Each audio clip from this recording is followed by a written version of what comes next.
এখনকার যুব সমাজে তিনটা বড় প্রবলেম। 2 নাম্বার হচ্ছে মাদক। এই যে মাদকের সাথে সবাই না হলেও সমাজের একটা বড় অংশের যুব সমাজ কিন্তু আসক্ত হয়ে আছে।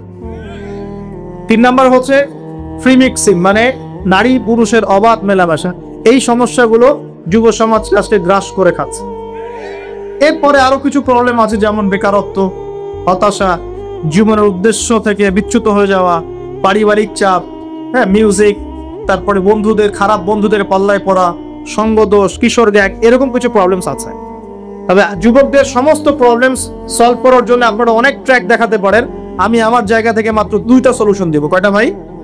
এই 2টার উপর আমল করেন। 40 দিন আমল করবে। কয়দিন? প্রেসক্রিপশন করছি, মাত্র 40 দিন। যদি 40 দিন আমল করার পরে যুব সমাজ এখান থেকে বের না হতে পারে, তারপরে আমার সাথে যোগাযোগ করো। আমার কথা বলেন যে ভাই আপনার কথা কাজ হয় নাই, এটা বলে দেখে না। লক্ষ লক্ষ যুবকের জীবন এভাবে চেঞ্জ হয়েছে, লক্ষ লক্ষ, একটা দুটা না। ইনশাল্লাহ আপনারটাও হবে। এটা লক্ষ লক্ষ যুবকের জীবন পরিবর্তন হয়েছে এবং এমন এমন জায়গায় গিয়ে এই কথাগুলো পড়ছে, আমিও জানি না কোথায় গিয়ে কথাগুলো বলছে। যেমন আজকে যে এয়ারে আসছিলাম, বাংলাদেশের একটা বড় কোম্পানির একজন এমডি আমারই হয়তো পাশে বসেছিল, আমি চিনতে পারি নাই, সে আমাকে চিনেছে। নামার সময় আমাকে বলছে যে আপনি আমার কার্ডটা রাখেন, কোনো একদিন হয়তো আমি আপনার কাজে আসতে পারি। তা আমি তার কার্ডটা রেখে দিয়েছি। তিনি বলছেন যে আপনার লেকচার শুনে আমি 3টা কাজ করেছি। 1, হজ ফরজ হয়েছিল আমার উপরে, হজ করেছি। 2, আমি বড় একটা সুদী কোম্পানির মধ্যে ছিলাম, আমি সুদের সমস্ত সম্পদ দান করে দিয়েছি। সুদ তো ছেড়ে দিয়েছি, সুদের সমস্ত সম্পদ দান করে দিয়েছি। আর 3 নাম্বার, নামাজে গাফেল ছিলাম, নামাজ ধরেছি। তো আমি কিন্তু তাকে চিনিও না এবং তিনি কত বড় কোন কোম্পানির এমডি তাও জানি না। এরকম নিঃসন্দেহে এই কথাগুলো লক্ষ লক্ষ কোটি কোটি মানুষের কলিজের মধ্যে আসার করবে ইনশাআল্লাহ। আমি জাস্ট 2টা সলিউশন বলবো, অনেক বেশি কথা বলবো না। প্রিয় যুবক ভাই, আপনার সলিউশন এই বেকারত্ব, মাদক, মেয়ের প্রতি আসক্তি, হতাশা, চাকরি না পাওয়া, এই যে ব্যাপারগুলো, পারিবারিক চাপ, তারপরে আপনি মাঝে মাঝে হয়তো একটু এগ্রেসিভলি একটু গুন্ডাগার্দি করছেন, নাউজুবিল্লাহ, এই যে প্রবলেমস গুলা, এগুলো সলভ আপনাকে 2টো জিনিস করবে। 1, আপনি জাস্ট 5টা ওয়াক্ত নামাজ জামাতে পড়ার চেষ্টা করুন। একটাও 5 ওয়াক্ত মানে 5 ওয়াক্তই, মানে আপনাকে ফজরে উঠতে হবে, এশার নামাজও পড়তে হবে। ফজরে উঠতে হলে যদি আপনাকে সারা রাত জেগে থাকতে হয় তাহলে জেগে থাকবেন, যদি আর্লি ঘুমাতে হয় তাহলে আর্লি ঘুমাবেন। 2টা সলিউশন। এখন তো অনেকেই রাত চলে যায় 3টা, 3:30, 4টা পর্যন্ত জেগে থাকে, কারণ এখন তো দিন রাত হয়ে গেছে, রাত দিন হয়ে গেছে, তাই না? এটা ক্ষেত্র বিশেষে জায়েজ হতে পারে, কিন্তু সবসময় এটা করা যাবে। যেমন রমজান মাস, দেখা যায় রাতের বেলা অনেকে ইবাদত করে না, একবারে ফজরের নামাজ পড়ে হয়তো জিকির আজকার তেলাওয়াত করে মানুষ ঘুমায়, এটা আলাদা বিষয়, কিন্তু সারা জীবন তো এই কাজটা করা যাবে না। যাবে তো আর্লি ঘুমানোর চেষ্টা করা ভালো। যদি না পারেন, যদি আপনার রাত জাগতেই হয়, তাহলে ফজরের নামাজটা পড়ে অ্যাটলিস্ট নিয়ে, ঠিক আছে? 1 নাম্বার, 5 ওয়াক্ত নামাজ জামাতে। যদি জামাত না পান বাসায়, যদি জামাত না পান তাহলে পরবর্তীতে কাউকে নিয়ে জামাত করে নেবেন। একবারই পান নাই, ঘুমিয়েছিলেন, কোনো সফরে ছিলেন ইত্যাদি, আপনি একা হলেও পড়ে নেবেন। 5 ওয়াক্ত নামাজ ছাড়বেন না, ওয়াদা করেন আজকে 5 ওয়াক্ত নামাজ কেউ ছাড়বেন না, ওয়াদা করেন। আল্লাহ পাক কবুল করুন, বলি আমিন। এই নামাজ, ইন্না সালাতা তানহা আনিল ফাহশাই ওয়াল মুনকার, আল্লাহ পাক নিজে বলেছেন এই নামাজ সমস্ত পাপের কাছ থেকে তোমাকে দূরে রাখবে ইনশাআল্লাহ। আর একটা কথা মনে রাখবেন, যে নবীর শান শওকত নিয়ে আমরা আলোচনা করেছি এবং করতে যাচ্ছি, রাসূলুল্লাহ সাল্লাল্লাহু আলাইহি ওয়াসাল্লাম মুমূর্ষ অবস্থায়, একদম মুমূর্ষ অবস্থায় উম্মতের জন্য যে নসিহতগুলো করেছেন, তার মধ্যে একটা হচ্ছে as-salat ওয়া মা মালাকাত আইমানুকুম, নামাজের ব্যাপারে যত্নবান হয়েও এবং তোমাদের অধীনস্থদের ব্যাপারে যত্নবান হয়েও। এই 2টা কথা। শেষ ওয়ার্ড মানুষ কি বলতে পারে? আপনার বাবা যখন ইন্তেকাল করেছেন, হয়তো শেষ কথা বলেছেন তোর মাকে দেখিস, ঠিক আছে, তোর বোনদেরকে দেখিস, বাবা আমার এই বিষয়গুলো আমি ছেড়ে গেলাম, তুই দেখিস। আচ্ছা, আছে না এমন? মা অনেকে চলে গেছে, মা শেষে বলেছে বাবা ছোট বোনটাকে দেখিস। আপনি লাস্ট কথাকে কত বেশি গুরুত্ব দিয়েছেন? যাদের পিতা মাতা চলে গেছে এবং শেষ সময় তারা কাছে থাকার সৌভাগ্য ছিল, তারা কিন্তু বুঝতে পারে শেষ কথার কত গুরুত্ব আছে কি নাই, গুরুত্ব আছে কি নাই। শেষ কথা মানুষ সবচেয়ে কঠিন ভাবে মনে রাখে কি না? নবী সাল্লাল্লাহু আলাইহি ওয়াসাল্লাম আমাদের সবার নেতা, আমাদের নবী, আমাদের আদর্শ, আমাদের সবচেয়ে উসওয়াতুল হাসানা, যাকে যাকে আল্লাহ পাক এই পুরো রাহমাতুল লিল আলামিন হিসেবে সৃষ্টি করেছেন, উম্মতের সমস্ত কবিরা গুনাহগার মানুষের জন্য সুপারিশ করে আল্লাহর হুকুমে তাদেরকে জান্নাতে নিয়ে যাবেন ইনশাআল্লাহ। সবাই যখন নিজেকে নিয়ে ব্যস্ত থাকবে, তিনি তখন উম্মতকে নিয়ে ব্যস্ত থাকবেন ইনশাআল্লাহ। একটা হাদিসে তিনি উম্মতকে ভাইও বলে সম্বোধন করেছেন, কাশ আমি যদি আমার ভাইদেরকে দেখতে পেতাম। হাদিসে সহিহ, কাশ আমি যদি আমার ভাইদেরকে দেখতে পেতাম। সাহাবীরা বলছেন, আমরা কি আপনার ভাই নই? নবীজি বলছেন, না, তোমরা না, তোমরা আমার সাহাবী। আমার ভাই তারা যারা আমার পরে আসবে, তোমাদের পরে আসবে, আমাকে না দেখেই ঈমান নিয়ে আসবে। এখানে কি আপন ভাই বোঝানো হচ্ছে? সেটা বোঝানো হচ্ছে না। এখানে বোঝানো হচ্ছে কাছের, আমার আত্মার সাথে সম্পর্ক ওদের। আমাকে না দেখেই তারা আমার প্রতি বিশ্বাস করবে। করবে কিনা? আমরা কি দেখেছি নবীকে? এই মহান ব্যক্তিত্ব জীবনের শেষের দিকে আমাদেরকে নসিহত করেছেন, আসসালাত আসসালাত, নামাজ ধরে রাখো, নামাজ ধরে রাখো। ওয়ামা মালাকাত আইমানুকুম, এবং তোমাদের অধীনস্থদের ব্যাপারে সতর্ক থাকো। অধীনস্থ মানে কি? অধীনস্থ মানে কি বলেন দেখি? আপনার স্ত্রী আপনার অধীনে থাকে? সন্তান সন্ততি অধীনে থাকে? থাকে না? থাকে। কোন কোন ক্ষেত্রে পিতা মাতাও কি আমাদের অধীনে থাকে না? মানে আমরা আর্ন করতে পারি, পিতা মাতা আর্ন করতে পারেন, অর্জন করতে পারে না। পিতা মাতাকে চালানো লাগে না আপনাদেরকে অনেক সময়, হয় কি না? অধীনস্থ মানে আপনার আন্ডারে যে মানুষরা আছে, এই মানুষদের ব্যাপারে, তাদের হকের ব্যাপারে সতর্ক থাকবে। কে বলেছেন এটা? আচ্ছা, এখান থেকে নামাজের গুরুত্ব বুঝতে পারলাম কি? যুব সমাজের সলিউশন 1 নাম্বার, 5 ওয়াক্ত নামাজ জামাতে পড়ার চেষ্টা করবেন। আল্লাহ পাক তৌফিক এনায়েত করুন, আমিন। 2 নাম্বারটা হচ্ছে, আমার সামনে একটা কিতাব আছে, কিতাবটার নাম কি? সবাই পড়তে জানি? কারা কারা পড়তে জানেন না? অনেস্টলি হাত তোলেন দেখি। জানেন না? আপনারাই জানেন না? আচ্ছা, ঠিক আছে, বসেন, শরমের কিছু নাই। যারা জানেন না, ওয়াদা করেন যে আগামী রমজান মাসে, এই রমজান মাসের মধ্যেই কোরআন তিলাওয়াত করা শিখব ইনশাআল্লাহ। বাঙালি একটা আবেগী জাতি। ওই যে বলি, ইস্যু পাগল, মাঝে মাঝে ট্রল করে আর মাঝে মাঝে আবেগে ভাসে। আমাকে বলেন দেখি, আল কোরআনের আলো ঘরে ঘরে জ্বালো, এই স্লোগান তুললেই বাংলার জমিনে একদম ইসলাম কায়েম হয়ে যাবে? কখন ইসলাম কায়েম হবে? যখন আল কোরআনের আলো ঘরে ঘরে জ্বলবে। কখন? যখন প্রত্যেকটা ঘরে ঘরে একটা করে কোরআনওয়ালা মানুষ থাকবে। প্রত্যেক ঘরে ঘরে কি একটা করে হাফেজ আছে? তৈরি করার চ্যালেঞ্জ গ্রহণ করতে হবে। বাংলার প্রতি ঘরে ঘরে একটা করে হাফেজ তৈরি হবে। এটা করলে কি আপনাকে সরকার বাধা দিবে? আপনার নিয়াত করে যদি আপনি সন্তানকে হাফেজ পড়ান, কেউ বাধা দিবে? কেউ চাপ দিবে? আমরা তো চতুর মুসলিম। কেমন চতুর মুসলিম? আমরা আমাদের সন্তানদের মধ্যে যারা বেশি ট্যালেন্টেড, ওদেরকে দিব আগে জেনারেল লাইনে, আর যার একটু মাথা কম তাকে আমরা পাঠাই দিই মাদ্রাসায়, পাঠাই দিয়ে যে আবাসিকে রেখে থাকতে এখানে পিটাই সোজা কর। আপনাদের কি মনে হয় যে কোরআন সুন্নাহর জ্ঞানটা অর্জন করার জন্য মাথায় ঘিলুর দরকার নাই? এমনটা মনে হয়? কোরআন এবং সুন্নাহর জ্ঞান অর্জন করতে সবচেয়ে বেশি প্রজ্ঞা লাগে, সবচেয়ে বেশি মাথা কাটাতে হয়।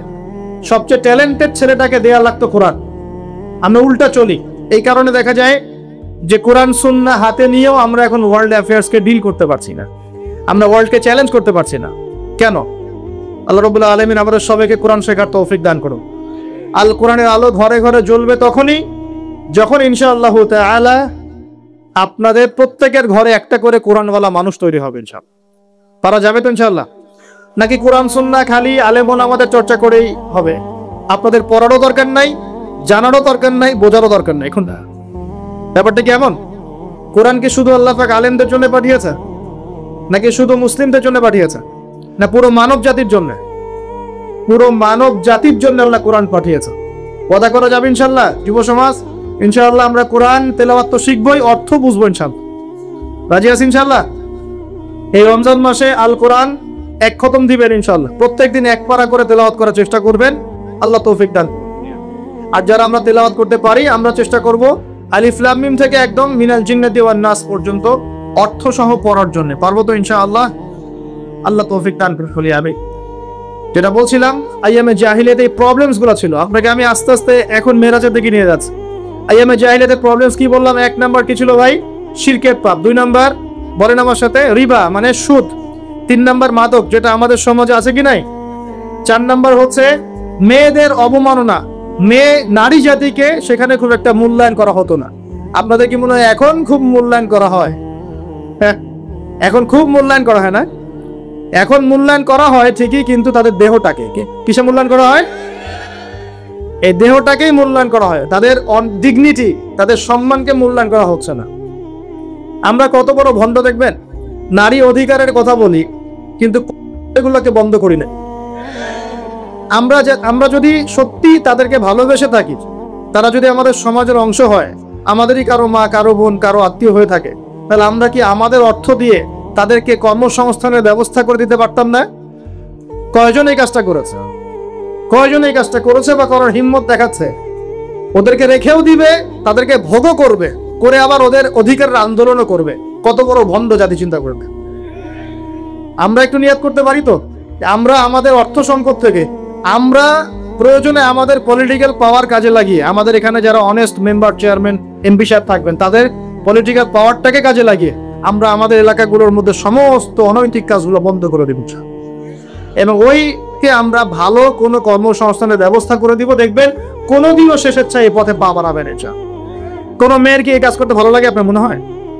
কোনো মেয়ে চায় না যে সম্মান বিক্রি করে খেতে হবে, হয়তো পেটের দায়ে বা সামাজিক অন্ধকার জগতে পা বাড়িয়ে দালালের খপ্পরে পড়ে, বা এই যে নারী লিপসু কিছু পুরুষ মানুষের খপ্পরে পড়ে এই পথে চলে গেছে। এরা যদি আমাদের আত্মীয় হতো, আমাদের বংশে কেউ হতো, আমাদের কারো মা, কারো বোন, কারো স্ত্রী হতো, তাহলে কি আমরা সমাজে মুখ দেখাতে পারতাম? আমরা কি পশ্চিমা হয়ে গেলাম নাকি? পশ্চিমাদের সমাজে এগুলো জায়েজ। পশ্চিমা সমাজে একটা মানুষ, একটা ছেলে বিয়ের আগে 15-20টা মেয়ের সাথে, জানেন এগুলো রিপোর্ট দেখেন, পশ্চিমা সমাজে প্রতি 6 মিনিটে একটা করে মেয়ে ধর্ষিত হয়। ফ্রি মিক্সিং ওখানে জায়েজ। $92 বিলিয়ন ব্যবসা করে এক বছরে। তারা রিসার্চ করে দেখেন, 1150 বছর, 1200 বছর এই বিশ্বটাকে মুসলিমরা শাসন করেছে। ইতিহাস পড়ে দেখেন না একটু। রাসূল সাল্লাল্লাহু আলাইহি ওয়াসাল্লামের নবুয়ত থেকে নিয়ে, এই যে মক্কা বিজয় থেকে নিয়ে প্রায় 1100-1200 বছর এই বিশ্বটাকে শাসন করেছে মুসলিমরা। এই ইতিহাসগুলো মুসলিম যুবকদেরকে কারা শেখাবে, কারা বলবে, কে মনে করাই দিবে? বিগত 100 বছরে আজকে আমাদের এই অবস্থা হয়েছে। কেন হয়েছে? এই যে বললাম, আমরা তাওহীদ থেকে সরে আসছি, সুন্নত থেকে সরে আসছি, আমরা এখন মাদকের পিছনে ছুটছি, আমরা নামাজ ছেড়ে দিয়েছি, কোরআন ছেড়ে দিয়েছি। এই যে দেখেন কতজন মানুষ হাত তুললো যে কোরআন পড়তে পারে না, অথচ সাহাবীদের যুগে মনে হয় মশাল নিয়ে একজনকে খুঁজে পাওয়া যাবে না যে কোরআন পড়তে পারে না। ওই যে আপনার আন্দালুসে একটা ঘটনা আছে, বাদশাহ মেয়ের বিয়ে দিবে, এখন সবাইকে বলেছে যে আমি মেয়ের বিয়ে দিব, ছেলে খুঁজতেছি। এখন আমি চাই যে একজন হাফেজে কোরআন ছেলের সাথে আমার মেয়ের বিয়ে দিব। যাদের ঘরে হাফেজে কোরআন ছেলে আছে সবাই রাত্রেবেলা মশাল জ্বালাবে, একটা করে মশাল জ্বালিয়ে রাখবে। এখন বাচ্চা রাতের বেলা গভীর রাতে টাওয়ারের উপর উঠেছে, উঠে দেখে তার রাজ্যের প্রতিটা বাসায় মশাল জ্বলছে, মানে সবাই কোরআনে হাফেজ। পরের দিন শর্ত দিল যে সবাই তো কোরআনে হাফেজ, এখন আমি কার সাথে আমার মেয়ের বিয়ে দিব? কোরআনের মুফাসসির যারা তার সাথে দিব। পরের দিন যখন উনি টাওয়ারে উঠেছেন, দেখেন যে সব ঘরে মশাল জ্বলছে, সবাই কোরআনের তাফসীর পড়তে যান। তারপর আরো কঠিন শর্ত দিয়েছে যে হাদিসের উপর গবেষণা কারা করেছে, হাদিস বেত্তা কারা, এবার কোরআন হাফেজ, তাফসীর এবং হাদিস জানে কারা। এবার দেখা গেছে অর্ধেক আলো জ্বলতেছে, পুরো দেশের অর্ধেক আলো জ্বলতেছে। এইভাবে প্রায় 8-10টা ধাপে ধাপে তিনি জামাই সিলেক্ট করেছেন।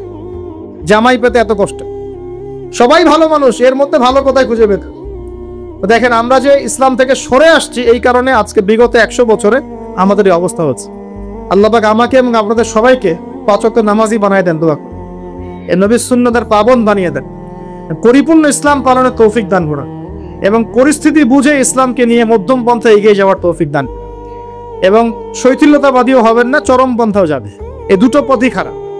এগ্রেসিভলি কিছু করে কোনো লাভ নাই।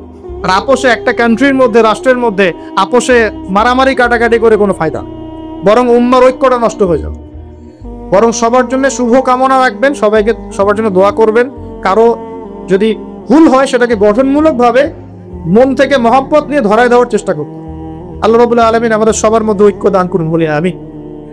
এইরকম সমস্যায় জর্জরিত সমাজে 4টা, আরেকটা প্রবলেম ছিল গোত্রীয় হানাহানি। 5টা প্রবলেম হচ্ছে: 1 শিরক, 2 নাম্বার মাদক, 3 নাম্বার সুদ, 4 নাম্বার মেয়েদের অবমাননা, আর 5 নাম্বার হচ্ছে আপনার গোত্রীয় হানাহানি। মানে মারামারি কাটাকাটি করতো তারা। এই প্রবলেমস গুলো কি এখনকার যুগে নাই, এখনকার বিশ্বে নাই? আচ্ছা, এরকম একটা সমাজে আমাদের নবীকে আল্লাহ পাক নবী করে পাঠালেন বলেন সুবহানাল্লাহ। এখন ওই সমাজে থেকেও কি নবীজি পাপের সাথে যুক্ত হয়েছিলেন? তিনি এই রকম পাপে নিমজ্জিত সমাজে থেকেও কোনো পাপের সাথে যুক্ত হন না। এবার নবী সাল্লাল্লাহু আলাইহি ওয়াসাল্লাম প্রথম ওহী প্রাপ্ত হলেন সূরা আলাকের প্রথম 5টা আয়াত। আল্লাহ পাক বলেন, ইকরা বিসমি রাব্বিকাল্লাযী খালাক, পড়ুন আপনার রবের নামে যিনি আপনাকে সৃষ্টি করেছেন। নবীজি ওহী প্রাপ্ত হয়ে বাসায় ফিরে আসলেন। বাসায় এসে খাদিজা রাদিয়াল্লাহু আনহাকে বললেন, এই ঘটনা ঘটেছে, গুহার মধ্যে ফেরেশতা একজন এসেছিলেন, আমাকে জোরে চিপে ধরেছেন, ছেড়ে দিয়েছেন, ছেড়ে বলেছেন ইকরা, আপনি পড়ুন। আমি বলেছি মা আনা বিকারি, আমি তো পড়তে জানি না। আবার চিপে ধরেছে, আবার ছেড়ে দিয়েছে, বলছে পড়ুন। নবীজি বলছেন মা আনা বিকারি, আমি তো পড়তে জানি না। আমাদের নবীজি কিন্তু পড়তে জানতেন না। আবারও বলছেন ইকরা, পড়ুন। নবীজি বলছেন মা আনা বিকারি, আমি তো পড়তে জানি না। চতুর্থবার তিনি বলছেন ইকরা বিসমি রাব্বিকাল্লাযী খালাক, খালাকাল ইনসানা মিন আলাক, ইকরা ওয়া রাব্বুকাল আকরাম আল্লাযী আল্লামা বিল কলম আল্লামাল ইনসানা মা লাম ইয়ালাম। এবার খাদিজা রাদিয়াল্লাহু আনহা তিনি মুসলিম হয়েছেন, তার চাচাতো ভাই ওয়ারাকা বিন নাফেলের কাছে নিয়ে গেছেন। তিনি বলেছেন যে হ্যাঁ, তোমার কাছে যে এসেছিল তার নাম নামুস, মানে জিবরাইল আলাইহিস সালাম। তুমি নবুয়ত পেয়েছো, এখন তোমার এলাকার মানুষ তোমাকে বের করে দিবে। নবীজি বলছেন আমার এলাকার মানুষ আমাকে বের করে দিবে? আওয়া মুখরিজিয়াহুম, তারা কি আমাকে বের করে দিবে? তখন নবীজিকে বলা হচ্ছে হ্যাঁ, এর আগে যার কাছে এই ওহী এসেছে তাকেই তার কম বের করে দিয়েছে। নবীজি দাওয়াতি কাজ করতে থাকলেন। প্রথম 3 বছর গোপন দাওয়াত। কয় বছর?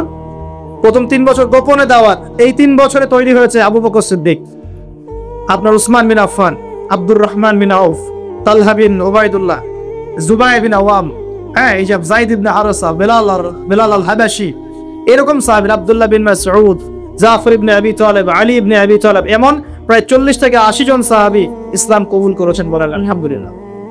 এরপর 4র্থ বছর থেকে প্রকাশ্যে দাওয়াত দেওয়া শুরু হলো। যখনই প্রকাশ্যে দাওয়াত দেওয়া শুরু হলো, তখনই নবী সাল্লাল্লাহু আলাইহি ওয়াসাল্লামের প্রতি জুলুম, নির্যাতন চাপিয়ে দেওয়া, শারীরিক নির্যাতন, মানসিক নির্যাতন, অর্থনৈতিকভাবে বয়কট করা, হ্যাঁ, তারপরে কখনো কখনো এই যে মাথার উপরে উটের নাড়িভুড়ি চাপিয়ে দেওয়া হয়েছে, কখনো তাকে আঘাত করা হয়েছে, কখনো কি করা হয়েছে সামাজিক্যালি মানে সোশ্যালি বয়কট করা হয়েছে, কখনো তাকে গালিগালাজ করা হয়েছে। আমি দেখেছি তাকে ইন টোটাল প্রায় 15 থেকে 16টা গালি খেতে হয়েছে। আমাদের নবীজিকে, যার সামনেও কোনো গোনা নাই, পিছনে কোনো গোনা নাই, এই ব্যক্তিকে জীবনে প্রায় 15 থেকে 16টা গালি খেতে হয়েছে। মানুষ তাকে বলেছে কাযযাব, মিথ্যাবাদী, মহামিথ্যাবাদী, সাহের, জাদুকর, ফারিকুল জামাআ, ঐক্য বিনষ্টকারী, হ্যাঁ, মজনুন, পাগল, জিনগ্রস্ত ইত্যাদি মানুষ তাকে এসব কথা বলেছে। আমাদের নবীজিকে মানুষ এই কথা বলেছে। এখন আমাদের সমাজে একটা প্রচলন ঘটেছে, সে খারাপ না হলে কি মানুষ এমনি খারাপ বলে? এরকম আছে না? খারাপ না হলে কি এমনি জুলুম আসে? এরকম বিশ্বাস আমাদের মধ্যে আছে। আমাদের নবীজিকে হকের উপর থাকার পরেও জীবনে প্রায় 15 থেকে 16টা গালি খেতে হচ্ছে। তারপরে আমি স্টাডি করে দেখেছি, তাকে জীবনে প্রায় 14 থেকে 15 বার মানুষ হত্যা করার চেষ্টা করেছে। কতবার? 14 থেকে 15 বার। এমনকি মক্কা বিজয়ের দিন যখন তিনি কাবা ঘর তাওয়াফ করছিলেন, ওই সময় একজন ব্যক্তি ভিতরে ছুরি নিয়ে এসে তাকে মারার চেষ্টা করছে। কি বলবেন? এখন নবী সাল্লাল্লাহু আলাইহি ওয়াসাল্লামের চেয়ে ভদ্র কোনো মানুষ আছে? নম্র হিতাকাঙ্ক্ষী কোনো মানুষ আছে? উত্তম চরিত্রের কেউ আছে? তাহলে তার জীবনে এমন কেন হয়? উত্তর, যখন আপনি পরিপূর্ণ হকের উপর থাকবেন, তখন আপনাকে চতুর্দিক থেকে বাধা পেতে হবে। আপনার পরিবার থেকে বাধা আসবে, আপনার বন্ধু মহল থেকে বাধা আসবে, আপনার কোনো সময় দেখা যাবে স্ত্রী শত্রু হয়ে যাচ্ছে, সন্তান শত্রু হয়ে যাচ্ছে, হ্যাঁ, সমাজে আপনি চলতে যাচ্ছেন, সমাজের মানুষ আপনাকে সেভাবে গ্রহণ করছে না, আপনি আনসোশাল হয়ে যাচ্ছেন, অনেক সমস্যা হতে পারে। তবে এরপরেও কি হক ছেড়ে দেওয়া যাবে? আল্লাহ পাক সবাইকে হকের উপর থাকার তৌফিক দান। এখন এইভাবে চলতে চলতে এক পর্যায়ে নির্যাতনের মাত্রা এত বেশি হলো, সাহাবীরা নবীর কাছে এসে বলছেন, ইয়া রাসূলুল্লাহ, তাদের প্রতি বদদোয়া করেন যাতে আল্লাহ তাদেরকে ধ্বংস করে দেয়। তখন নবীজি বলছেন, দেখো, তোমরা খুব তাড়াহুড়া করছো, আমি তোমাদেরকে জানিয়ে দিচ্ছি, আল্লাহ পাক এই দিন ইসলামকে মাশরিক মাগরিব পর্যন্ত পৌঁছে দিবেন। এমনকি একটা কাঁচা ঘর, একটা পাকা ঘর বাদ থাকবে না, যেখানে আল্লাহ পাক লা ইলাহা ইল্লাল্লাহ কালিমা ঢুকিয়ে দিবেন না, কিন্তু তোমরা খুব তাড়াহুড়া করছো। তখন তিনি সাহাবীদেরকে বললেন, তোমরা আবিসিনিয়ায় হিজরত করো। কোন জায়গা ভাই? আবিসিনিয়া কোন দিকে এখন? এই যে ইথিওপিয়া নাম শুনে, ইথিওপিয়া, ইরিত্রিয়া নাম শুনেছেন? এই জায়গা ছিল আগে আবিসিনিয়া। সেখানে একজন বাদশা ছিলেন, তার নাম বাদশা নাজাশী। কি নাম? বাদশা নাজাশী। এবং তিনি কিন্তু খ্রিস্টান ছিলেন, তিনি একজন সৎ খ্রিস্টান ছিলেন। নবীজি নিজে বলেছেন যে বাদশা নাজাশীর দরবারে তোমরা যাও, সেখানে কোনো মানুষ জুলুমের শিকার হয় না। নবী স্টেটমেন্ট দিচ্ছেন তার সঙ্গে। এমনকি এই ব্যক্তি যখন মারা গেছেন, তখন আমাদের নবী তার গায়েবানা জানাজার নামাজও পড়িয়েছেন। চিন্তা করতে পারেন? ওইখানে জাফর রাদিয়াল্লাহু আনহু সাহাবীদেরকে নিয়ে হিজরত করেছেন এবং তারা সেখানে থাকতে লাগলেন, তাদের কোনো ক্ষতি হয়। এরপর নবী সাল্লাল্লাহু আলাইহি ওয়াসাল্লাম তায়েফে গিয়েছেন। কোথায়? তায়েফ।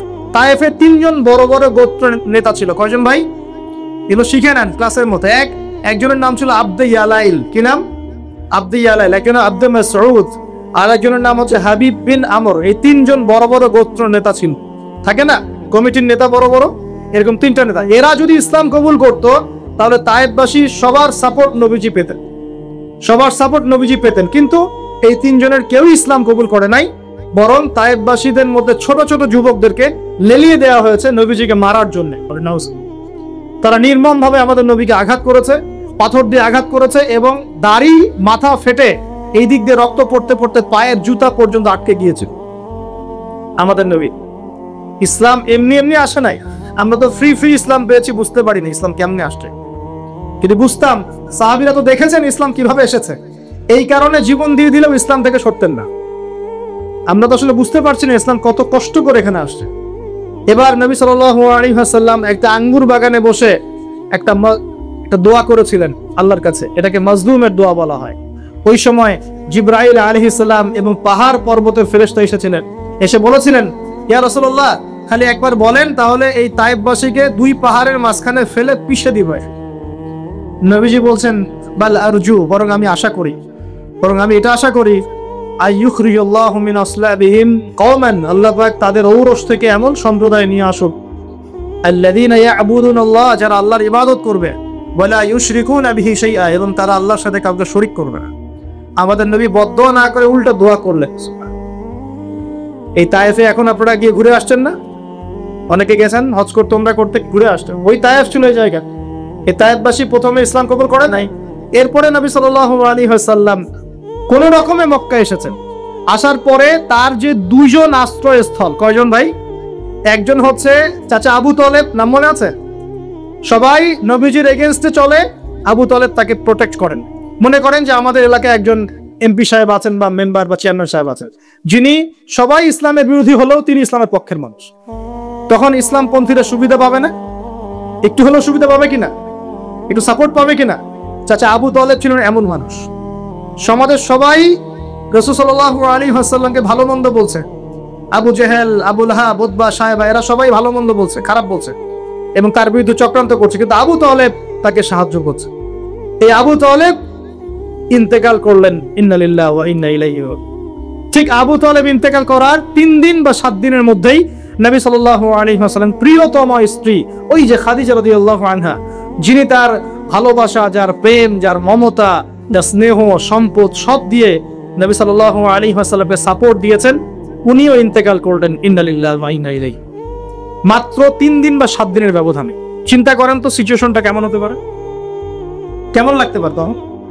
একে তো সামাজিক চাপ, অর্থনৈতিক চাপ, এই কাফের মুশরিকদের চাপ, তার মধ্যে মক্কায় কোন রকম আসলাম, তায়েফ থেকে কেবল আসা হয়েছে। আসার পরেই এই ঘটনাগুলো ঘটে গেল।